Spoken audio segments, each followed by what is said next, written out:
Head lines آپ نے جانی، خبر دیں آپ کو کہ نون لیگ گورنر سندھ کی تبدیلی کے لیے کوشاں ہے۔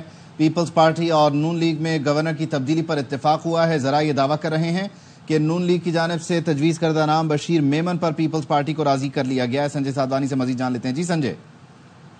جی بالکل، گورنر سندھ کی تبدیلی کا معاملہ ہے۔ نون لیگ کی جانب سے اس متعلق کوششیں کی گئی تھیں اور بالآخر نون لیگ پیپلز پارٹی کو نون لیگ کے تجویز کردہ نام بشیر میمن پر اتفاق کروانے میں کامیاب ہوئے، یعنی گورنر سندھ کی تبدیلی اب یقینی ہو چکی ہے اور اس معاملے میں پیپلز پارٹی اور نون لیگ میں اتفاق ہوا ہے۔ پیپلز پارٹی کی جانب سے بشیر میمن کے نام کی حمایت کا فیصلہ کیا گیا ہے، جس کے بعد یہ بتایا جا رہا ہے کہ آئندہ کچھ روز میں سندھ میں نئے گورنر جو ہے وہ تعینات کر دیے جائیں گے۔ یہ کہا گیا ہے کہ نون لیگ سندھ کے جو صدر ہیں بشیر میمن، جن کے نام پر پہلے اعتراض تھا لیکن اب پیپلز پارٹی کو ان کے نام پر راضی کیا گیا ہے، تو اس معاملے میں پیپلز پارٹی اور نون لیگ میں اتفاق ہو گیا ہے۔ دونوں وفاقی حکومت کی اتحادی جماعتیں ہیں۔ گورنر سندھ کا معاملہ تبدیلی کا کافی دنوں سے رکا ہوا تھا، لیکن اب بالآخر ایک نام پر اتفاق ہوا ہے۔ بشیر میمن جو سابق ڈی جی ایف آئی اے ہیں، اس وقت نون لیگ سندھ کے صدر ہیں۔ حالانکہ وہ آصف علی زرداری اور پیپلز پارٹی کے ان کے تعلقات اچھے نہیں ہیں، لیکن نون لیگ کی جانب سے جب پیپلز پارٹی کو ریکویسٹ کی گئی تو پہلے اسے مسترد کیا گیا تھا،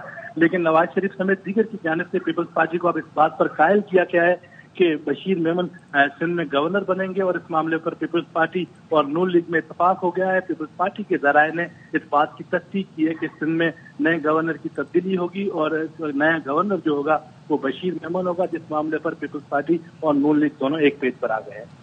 ٹھیک ہے، سنجے سادوانی ہمیں اس متعلق آگاہ کر رہے ہیں کہ نون لیگ گورنر سندھ کی تبدیلی کے لیے کوشاں ہے اور پیپلز پارٹی اور نون لیگ میں اتفاق ہو گیا ہے گورنر سندھ کی تبدیلی کا، اور نون لیگ کی جانب سے تجویز کردہ نام بشیر میمن پر پیپلز پارٹی کو راضی کر لیا گیا ہے۔ بشیر میمن سابق ڈی جی ایف آئی اور نون لیگ سندھ کے صدر ہیں۔